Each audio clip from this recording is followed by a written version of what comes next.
Hi, I'm Stephen Orr, and today we're going to talk about one of the most natural ways you can make your garden grow better. It's composting.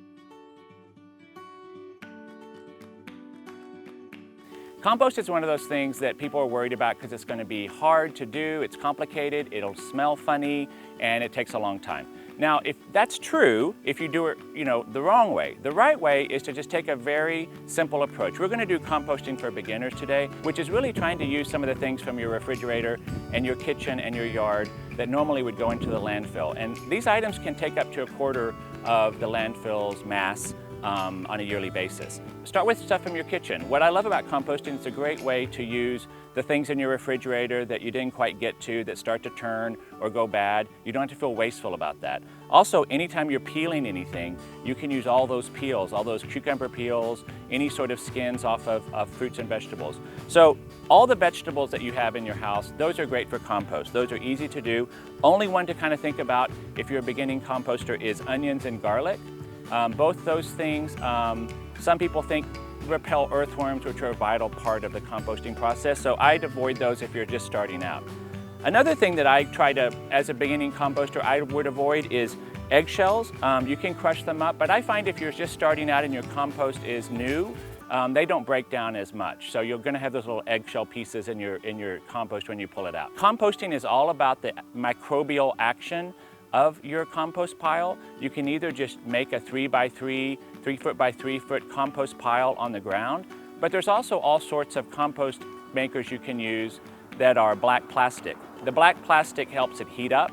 Heat is really a vital thing for composting. That heat helps the microbes break down the organic matter. What do we put in our compost? We talked about vegetables, we talked about onions and eggs, eggshells as kind of advanced items. Same with citrus peels, those can take a while. One of my favorite things is coffee grounds. If you drink coffee like I do every day, you actually accumulate quite a lot of coffee grounds. Those can go right in the compost. If you used unbleached filters, those can go in as well. Over here we have two things that go in the compost and something in process. This is coffee grounds, and I like herb tea, so these are herbs from my garden, and after I make the tea I put them in here. These are great for composting. You're going to want to combo your green items, which are wet, with your brown items, which are dry. So that's kind of the science. That's the only real science you need to think about with composting, is having the green and the brown together in the right amount. So start with the brown, add the green, and you just layer that up. So when you go and look at your compost pile, if it seems a little too wet and you smell anything at all, add more brown. If you go and you look at it and it seems dry, you might want to add more green, and you might even want to put some water in it to make it moist. It really should smell like good soil. As it's being made, this is kind of in process, this compost. It has a few leaves in it.